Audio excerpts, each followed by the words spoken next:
In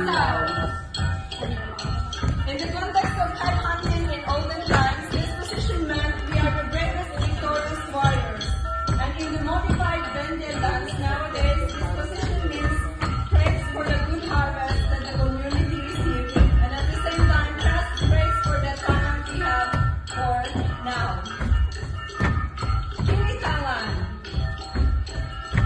And in the context of agricultural prosperity, this position means reliance on the God Almighty, or what we call the kabunyan. This is to guard and protect the community's crops as well as to protect families. Kinikiyang. In the context of headhunting, this position means challenging the enemy. Inusyungan.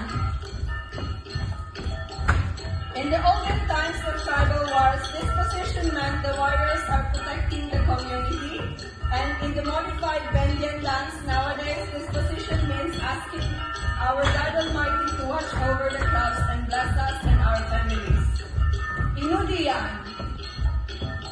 In the context of headhunting, this position means we reverse position to confuse this enemy. The same thing as we reverse the position to confuse the colonial. Pinagdasal.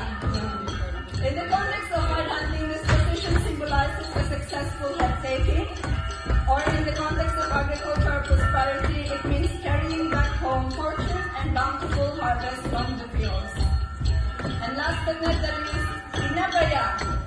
In the olden times, this blessing would be in the form of victory or defeated enemies. So nowadays, this dance is being danced for community as we enjoy triumphantly. Here's a rice bowl offering for you. Come join us at our sisters in our happy celebration. Oh!